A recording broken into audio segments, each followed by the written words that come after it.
ഫ്ലൂറോസ്കോപ്പിനെ പറ്റിയാണ് ഇന്നത്തെ ക്ലാസ് എന്ന് പറയുന്നത്. ഇതെന്ന് പറയുന്നത് നമ്മുടെ ഫ്ലൂറസെൻസിൻ്റെ ഒരു ക്വാണ്ടിറ്റേറ്റീവ് അനാലിസിസിന് വേണ്ടിയിട്ടാണ് നമ്മൾ യൂസ് ചെയ്യുന്നത്. അതിൽ ഫസ്റ്റായിട്ട് നമ്മൾ റെസൊണൻസ് റേഡിയേഷനോ റെസൊണൻസ് ഫ്ലൂറസെൻസ്, നമുക്കറിയാം ഒരു സാധനം ഫ്ലൂറസെൻസ് കാണിക്കുക എന്ന് പറഞ്ഞാൽ എന്താണ്, അത് അതിൻ്റെ പ്രോപ്പർട്ടിയാണ്, ഒരു ലൂമിനിസെൻസ് പ്രോപ്പർട്ടിയാണ് എന്ത് ഫ്ലൂറസെൻസ് എന്ന് പറയുന്നത്.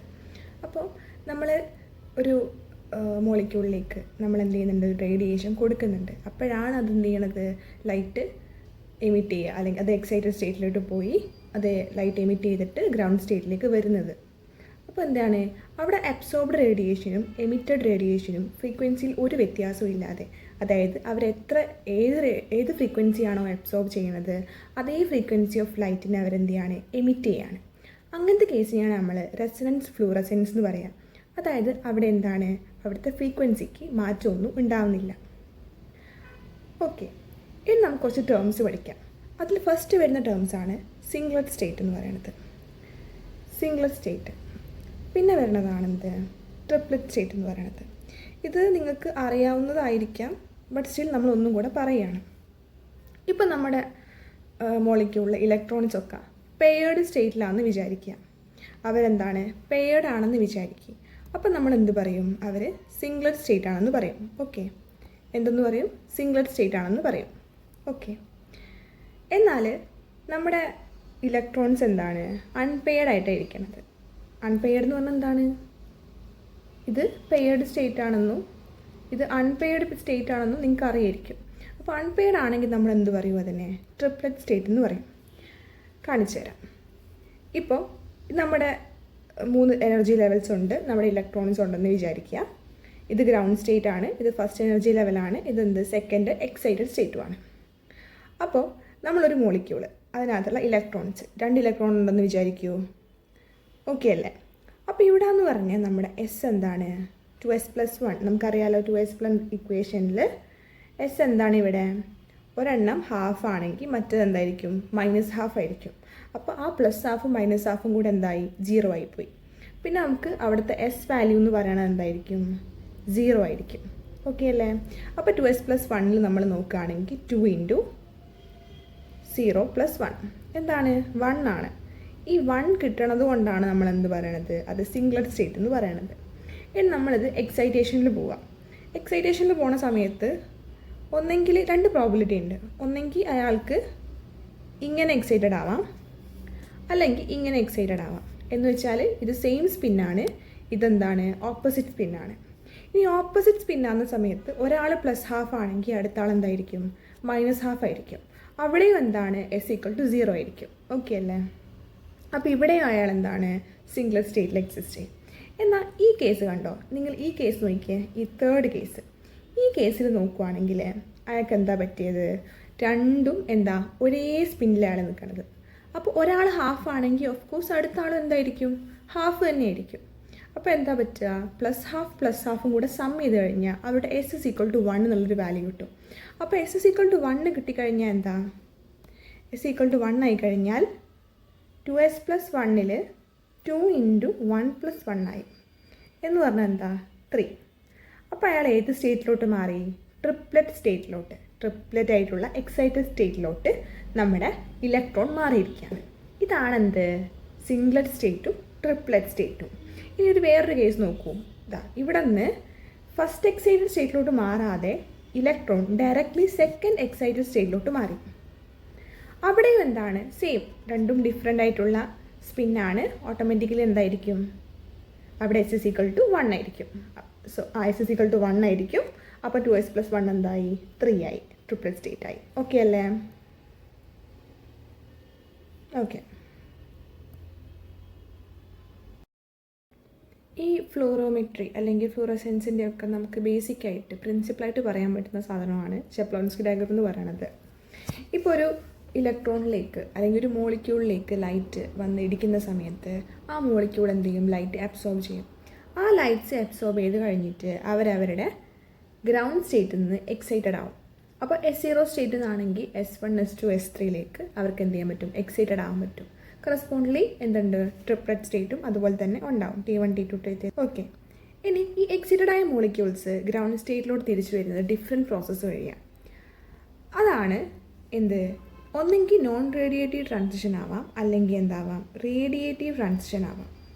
അത് ഡിപ്പെൻഡ്സ് ഓൺ, അതായത് നോൺ റേഡിയേറ്റീവ് ട്രാൻസിഷൻ എന്ന് പറയുമ്പം ഹീറ്റ് എമിറ്റ് ചെയ്തുകൊണ്ടുള്ള റേഡിയേഷനാണ്. റേഡിയേറ്റീവ് ട്രാൻസിഷൻ എന്ന് പറയുന്നത് ലൈറ്റ് എമിറ്റിംഗ് ആണ്. അതിലാണ് നമ്മുടെ ഫ്ലൂറസെൻസും ഫോസ്ഫോറസെൻസും ഉണ്ടാകുന്നത്. ഓക്കെ, നമുക്ക് ശരിക്കും ഫ്ലൂറോമെട്രിയിൽ നമുക്ക് ഇതാണ് പറയേണ്ടത്, ബട്ട് ജബ്ലോൺസ്കി ഡയഗ്രാം എക്സ്പ്ലെയിൻ ചെയ്യുന്നതുകൊണ്ട് ഇതും കൂടെ ഒന്ന് ലൈറ്റായിട്ട് കവർ ചെയ്ത് പോകാം. ട്രാൻസിഷനിൽ 2 ടൈപ്പ് ഉണ്ട്, 2 രീതിയിലാണ് അവിടെ പ്രോസസ്സ് നടക്കുന്നത്. ഒന്ന് വൈബ്രേഷണൽ റിലാക്സേഷൻ നടക്കാം, അല്ലെങ്കിൽ ഇൻറ്റേർണൽ കൺവേർഷൻ നടക്കാം. ഇനി അതല്ലെങ്കിൽ എന്ത് ചെയ്യാം, ഇൻ്റർ സിസ്റ്റം ക്രോസിങ്ങും നടക്കാം. നമ്മൾ ജബ്ലോൺസ്കി ഡയഗ്രാം നോക്കുകയാണെങ്കിൽ ഇങ്ങനെയാണ് ഒരു ജബ്ലോൺസ്കി ഡയഗ്രത്തിൻ്റെ സ്കീമാറ്റിക് റെപ്രസെൻറ്റേഷൻ എന്ന് പറയുന്നത്. ഇവിടെ S0 നമ്മളൊരു മോളിക്യൂൾ ഉണ്ടെന്ന് കൺസിഡർ ചെയ്യാം. അപ്പോൾ ഈ ഇലക്ട്രോൺ എന്ത് ചെയ്യുക, ലൈറ്റ് വരുന്ന സമയത്ത് S0 S1 എക്സൈറ്റഡ് ആവാം, അല്ലെങ്കിൽ S2 എക്സൈറ്റഡ് ആയി. ഓക്കെ, പിന്നെ വരുന്ന എക്സൈറ്റേഷൻ അവർ തിരിച്ചു വരുന്നത് എന്ത്, ലൈറ്റ് എമിറ്റ് ചെയ്തിട്ട് ഗ്രൗണ്ട് സ്റ്റേറ്റിലോട്ടേക്ക് വരുന്ന കേസാണ് അടുത്ത് നമ്മൾ പറയാൻ പോകുന്നത്. അതായത് ഹയർ വൈബ്രേഷൻ സ്റ്റേറ്റിലെത്തി നിൽക്കുന്നു വിചാരിക്കുക. അതെന്ത് ചെയ്യാണ്, ലോവർ വൈബ്രേഷൻ ലെവലിലോട്ടേക്ക് ഹീറ്റ് റിലീസ് ചെയ്തുകൊണ്ട് തിരിച്ചു വരികയാണ്. അവിടെ ഇലക്ട്രോണിക് സ്റ്റേറ്റിൽ ചേഞ്ച് വരുന്നില്ല. അതായത് നമ്മളിപ്പം ഇത് നമ്മുടെ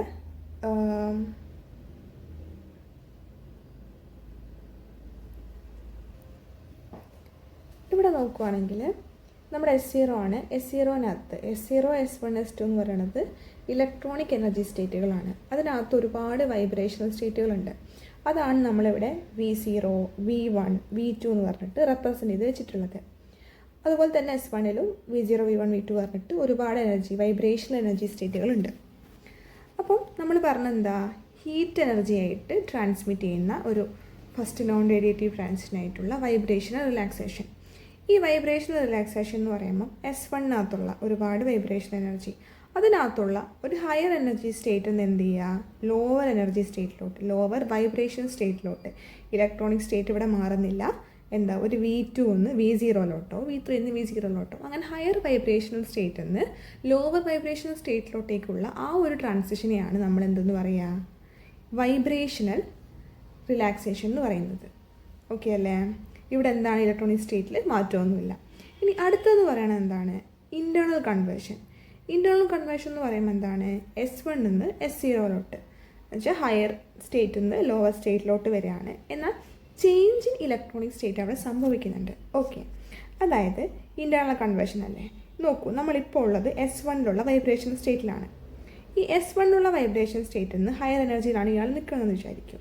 അയാൾ എന്താണ്, S0-ലേക്ക് വരുവാണ്. അതായത് S0-ലോട്ട് വരുവാണ്. S0-ലുള്ളൊരു ലോവർ എനർജി സ്റ്റേറ്റിലോട്ട് വരിക എന്ന് വെച്ചാൽ ഇലക്ട്രോണിക് എനർജി സ്റ്റേറ്റിൽ അവിടെ വ്യത്യാസമുണ്ട്. നേരത്തെ എന്താണ്, നേരത്തെ S1-ൻ്റെ ഉള്ളിൽ തന്നെയാണ് അവിടെ ട്രാൻസിഷൻ നടന്നത്. എന്നാൽ ഇവിടെ അങ്ങനെയല്ല, S1 S0-ലോട്ട്. ഓക്കെ അല്ലേ? അപ്പോൾ അവിടെ ഇലക്ട്രോണിക് എനർജി സ്റ്റേറ്റിലാണ് അവിടെ വ്യത്യാസം വരുന്നത്. അതാണ് ഈ 2 സാധനം തമ്മിലുള്ള വ്യത്യാസം എന്ന് പറയുന്നത്. പിന്നെ ഒരെണ്ണം വരുന്നത് ഇൻ്റർ സിസ്റ്റം ക്രോസിംഗ് ആണ്. ഇൻ്റർ സിസ്റ്റം ക്രോസിംഗ് എന്ന് പറയുമ്പോൾ അവിടെ എന്താണ്, നമ്മുടെ സ്പിന്നിന് എന്ത് ചെയ്യുന്നുണ്ട്, മാറ്റം വരുന്നുണ്ട്. അതായത് സിംഗ്ലറ്റിൽ നിന്ന് ട്രിപ്ലറ്റിലോട്ടേക്കുള്ളൊരു മാറ്റം അവിടെ വരുന്നുണ്ട്. അപ്പോൾ സിംഗ്ലറ്റ് ട്രിപ്ലറ്റ് ആവുമെന്ന് പറഞ്ഞാൽ എന്താണ്, സ്പെക്ട്രോസ്കോപ്പിക്കലി ഫോർബിഡൻ ആയിട്ടുള്ള ഒരു ട്രാൻസിഷനാണ്. അത് വളരെ സ്ലോ പ്രോസസ്സാണ്, നമ്മുടെ ഫേവർ ചെയ്യാത്തൊരു പ്രോസസ്സാണ്. ഓക്കെ, S1 T1-ലോട്ടേക്കുള്ള ഈ ട്രാൻസിഷനെയാണ് നമ്മൾ എന്തെന്ന് പറയുക, ഇൻ്റർ സിസ്റ്റം ക്രോസിംഗ് എന്ന് പറയുക. അത് ഫോർബിഡൻ ആണ്. ഓക്കെ, പിന്നെ വരുന്നത് എന്താണ്, നമ്മുടെ റേഡിയേറ്റീവ് ട്രാൻസിഷനാണ്, ലൈറ്റ് എമിറ്റിംഗ് ആയിട്ടുള്ളത്. ഒന്നുമില്ല, ഹയർ സിംഗിൾത്ത് സ്റ്റേറ്റിൽ നിന്ന് ലോവർ സിംഗിൾ സ്റ്റേറ്റിലോട്ടേക്ക് മോളിക്യൂൾ വരുന്നു. അതാണ് ഫ്ലൂറസെൻസ്. നോക്കൂ, നമ്മൾ നേരത്തെ ഇവിടെ നിന്ന് S1-ലോട്ടേക്ക് ഒരു മോളിക്യൂൾ എമിറ്റഡായി ഹയർ എനർജി സ്റ്റേറ്റിലെത്തി. അയാൾ എന്ത് ചെയ്യുന്നു, കുറച്ച് എനർജി കളഞ്ഞിട്ട് അയാൾ തിരിച്ച് ഗ്രൗണ്ട് സ്റ്റേറ്റിലോട്ട് വന്നു. അപ്പം എന്ത് അവൾ കുറച്ച് ഫ്ലൂറസെൻസ് എമിറ്റ് ചെയ്തു. അതാണ് നമ്മുടെ ഫ്ലൂറസെൻസ് എന്ന് പറയുന്നത്. അത് വളരെ സ്പോണ്ടേനിയസ് ആയിട്ടുള്ള, അല്ലെങ്കിൽ വളരെ സ്പെക്ട്രോസ്കോപ്പിക്കലി ഫേവറബിൾ ആയിട്ടുള്ളൊരു പ്രോസസ്സാണ്. വളരെ ചെറിയ ടൈം ഡ്യൂറേഷനിൽ 10⁻⁹ സെക്കൻഡിനേക്കാളും ചെറിയ ഡ്യൂറേഷനിൽ നടക്കുന്ന ഒരു ഫാസ്റ്റ് ആയിട്ടുള്ള പ്രോസസ്സാണ് എന്ത്, ഫ്ലൂറസെൻസ് എന്ന് പറയണത്. ഇനിയിപ്പം ഫോസ്ഫോറസെൻസ് പറയുകയാണെങ്കിൽ അവിടെ എന്ത് ചെയ്യുന്നുണ്ട്, സ്പിന്ന് മാറുന്നുണ്ട്. ഓക്കെ, നമ്മുടെ സ്പിന്ന് ചേഞ്ച് ചെയ്യുന്നുണ്ട്. നമ്മുടെ ട്രിപ്ലറ്റ് സ്റ്റേറ്റിൽ നിന്ന് സിംഗിളറ്റ് സ്റ്റേറ്റിലോട്ടേക്കുള്ള ഈ ഒരു ട്രാൻസിഷനെയാണ് നമ്മൾ എന്തെന്ന് പറയുക, ഫോസ്ഫോറസെൻസ് എന്ന് പറയുക. അത് ഫോർബിഡൻ ആണ്, കുറച്ച് സ്ലോ പ്രോസസ്സാണ്. അത് ചിലപ്പോൾ മണിക്കൂറുകളോ ദിവസങ്ങളോ അങ്ങനെ വളരെ സ്ലോ ആയിട്ട് നടക്കുന്ന പ്രോസസ്സാണ് എന്ത്, ഫോസ്ഫോറസെൻസ് എന്ന് പറയണത്. ഓക്കെ അല്ലേ? ഇത്രയാണ് നമുക്ക് എന്തെന്ന് പറയാനുള്ളത്, അതിൻ്റെ പ്രിൻസിപ്പിളായിട്ട് പറയാനുള്ളത്. പിന്നെ നമ്മുടെ ഇൻസ്ട്രുമെൻറ്റേഷനിലോട്ട് പോണ സമയത്ത് രണ്ട് രീതിയിലുള്ള ഇൻസ്ട്രുമെൻറ്റേഷൻ ഉണ്ട്. ഡബിൾ ബീമും ഉണ്ട്, സിംഗിൾ ആയിട്ടുള്ളതും ഉണ്ട്. അപ്പോൾ നിങ്ങൾക്ക് തോന്നാം എന്താ ഈ ഫ്ലൂറോമീറ്ററും ഈ സ്പെക്ട്രോഫ്ലൂറോമീറ്ററും തമ്മിൽ എന്താ വ്യത്യാസം എന്ന് ചോദിച്ചാൽ, നമ്മുടെ ഫ്ലൂറോമീറ്ററിൽ വേവ് ലെങ്ത് ചൂസ് ചെയ്യാൻ വേണ്ടിയിട്ട് ഒറ്റ ഫിൽറ്ററേ വെക്കുന്നുള്ളൂ. എന്നാൽ എന്താണ്, സ്പെക്ട്രോഫ്ലൂറോമീറ്ററിൽ 2 മോണോക്രോമാറ്ററാണ് ഉള്ളത് നമ്മുടെ വേവ് ലെങ്ത് ചൂസ് ചെയ്യാൻ വേണ്ടിയിട്ട്. നമ്മളിവിടെ യൂസ് ചെയ്യണ ലാമ്പ് എന്ന് പറയുന്നത് സെനോൺ ലാമ്പാണ്. സെനോൺ ലാമ്പ് എന്താണ്, കണ്ടിന്യൂസ് ആയിട്ടുള്ള സ്പെക്ട്രം, കണ്ടിന്യൂസ് ആയിട്ടുള്ള എമിഷൻ നടത്തുന്നുണ്ട്. നമുക്ക് ഫസ്റ്റ് ആയിട്ടുള്ള മോണോക്രോമാറ്റർ എക്സൈറ്റേഷൻ മോണോക്രോമാറ്റർ ആണ്. എക്സൈറ്റേഷൻ മോണോക്രോമാറ്റർ ഉണ്ട്. ഇയാൾ എന്ത് ചെയ്യും, എക്സൈറ്റ് ചെയ്യിപ്പിക്കും മോളിക്യൂളിനെ. എന്നിട്ട് നമ്മുടെ മോളിക്യൂളിനെ എക്സൈറ്റ് ചെയ്യാൻ വേണ്ടിയിട്ടുള്ള എനർജി മാത്രമേ, ആ ഒരു ഫ്രീക്വൻസി മാത്രമേ അതിലൂടെ കടത്തി വിടുന്നുള്ളൂ. ശേഷം നമ്മുടെ സാമ്പിൾ ഹോൾഡറിൽ എത്തുന്നു. അവിടെ നിന്ന് സാമ്പിൾ ഹോൾഡർ എന്ന് പറയുന്നത് പൊതുവേ ക്വാർട്സ് കൊണ്ടുണ്ടാക്കിയതാണ്. വേറെ റിയാക്ഷൻസ് നടക്കാതിരിക്കാൻ വേണ്ടിയിട്ടാണ് ക്വാർട്സ് ഉണ്ടാക്കുന്നത്. എന്നിട്ട് കുറച്ച് ലൈറ്റ്സ് എന്തായാലും ട്രാൻസ്മിറ്റഡ് ആവും. അതാണ് നമ്മൾ ട്രാൻസ്മിറ്റഡ് വേവ് കൊണ്ട് കാണിച്ചേക്കുന്നത്. പിന്നെ എമിഷൻ മോണോക്രോമാറ്റർ എപ്പോഴും എന്താണ്, 90 ഡിഗ്രി ആയിട്ടാണ്, ഇൻസിഡൻറ്റ് ലൈറ്റിന് 90 ഡിഗ്രി ആയിട്ടാണ് നമ്മൾ പ്ലേസ് ചെയ്യുക. ഇതെന്ന് പറയുന്നത് എന്താണ്, നമ്മുടെ സാമ്പിൾ എമിറ്റ് ചെയ്ത റേഡിയേഷൻസ് മാത്രമാണ് എന്ത് ചെയ്യുന്നത്, അയാൾ പാസ് ചെയ്യണത്. ശേഷം ഡിറ്റക്ടറിലെത്തുന്നു. ഡിറ്റക്ടർ എന്ത് ചെയ്യും, നമ്മുടെ കയ്യിലുള്ള എത്തിയ സാധനം എന്ന് പറയുന്നത് ലൈറ്റ് എനർജി ആണല്ലേ. നമ്മൾ റേഡിയേഷൻസ് ലൈറ്റായിട്ടാണ് നമുക്ക് ഇതുവരെ എത്തിയിട്ടുള്ളത്. നമുക്ക് എന്ത് ചെയ്യണം, സിഗ്നൽ കിട്ടണമെങ്കിൽ എന്ത് ചെയ്യണം, ഇതൊരു ഇലക്ട്രിക്കൽ വേവ്സ് അല്ലെങ്കിൽ ഇലക്ട്രിക്കൽ സിഗ്നലായിട്ട് നമുക്ക് കിട്ടണം. അതാണ് നമ്മുടെ ഡിറ്റക്ടറിൻ്റെ വർക്ക് എന്ന് പറയുന്നത്. സോ അയാൾ ആംപ്ലിഫയറിലോട്ട് പോകുന്നു, ആംപ്ലിഫൈഡ് ആവുന്നു, ഇവിടെ റെക്കോർഡ് ചെയ്യുന്നു. ഇങ്ങനെയാണ് നമ്മുടെ സ്പെക്ട്രോഫ്ലൂറോമെട്രിയുടെ ഇൻസ്ട്രുമെൻറ്റേഷൻ എന്ന് പറയുന്നത്. ഓക്കെ, ഇനിയിപ്പോൾ നമ്മൾ സ്പെക്ട്രോഫ്ലൂറോമെട്രിക്ക് നിങ്ങൾക്ക് ഒരു ഡെഫിനേഷനായിട്ട് കൊടുക്കണമെങ്കിൽ എന്ത് പറയാം നമുക്ക്, it is A technique UV visible light is absorbed by electrons in singlet ground state to move to singlet excited state and return to S0 by emitting radiations.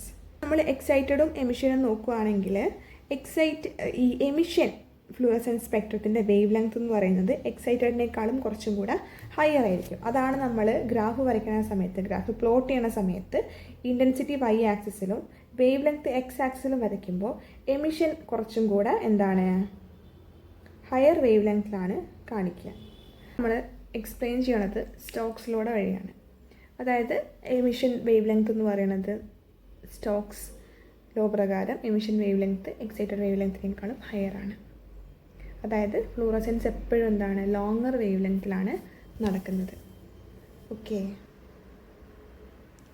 ഇനി ഈ ഫ്ലൂറസെൻസ് കാണിക്കണമെങ്കിൽ നമ്മുടെ ഈ മോളിക്യൂള് UV അല്ലെങ്കിൽ visible radiations absorb ചെയ്യുന്ന മോളിക്യൂൾസിന് മാത്രമേ എന്ത് ചെയ്യാൻ പറ്റുള്ളൂ, നമ്മുടെ ഫ്ലൂറസെൻസ് കാണിക്കാൻ പറ്റുള്ളൂ. ഓക്കെ, നമുക്കിതിൻ്റെ ആപ്ലിക്കേഷൻസ് നോക്കുകയാണെങ്കിൽ നമുക്ക് നാച്ചുറലി ഫ്ലൂറസെൻസ് ആയിട്ടുള്ള കാണിക്കുന്നുണ്ടോ എന്നുള്ള രീതിയിൽ ക്യുനൈൻ, റൈബോഫ്ലേവിൻ, ഫ്ലൂറസിൻ പോലത്തെ മോളിക്യൂൾസിലൊക്കെ നമുക്ക് അവരുടെ ഡിറ്റർമിനേഷന് വേണ്ടി നമുക്ക് ഉപയോഗിക്കാൻ പറ്റും. പിന്നെ ഡ്രഗ്സിൻ്റെ ഫാർമസ്യൂട്ടിക്കൽ അനാലിസിസിൽ, ഫോറൻസിക് സയൻസിലൊക്കെ നമുക്ക് എന്ത് ചെയ്യാൻ പറ്റും, ഈ ഫ്ലൂറസെൻസ് ഉപയോഗിക്കാൻ പറ്റും. അപ്പോൾ അത്രേ ഉള്ളൂ ഇന്നത്തെ ക്ലാസ്സിൽ. നിങ്ങൾക്ക് എന്തെങ്കിലും ഡൗട്ട് ഉണ്ടെങ്കിൽ കമൻറ്റ് ചെയ്യുക. ബൈ.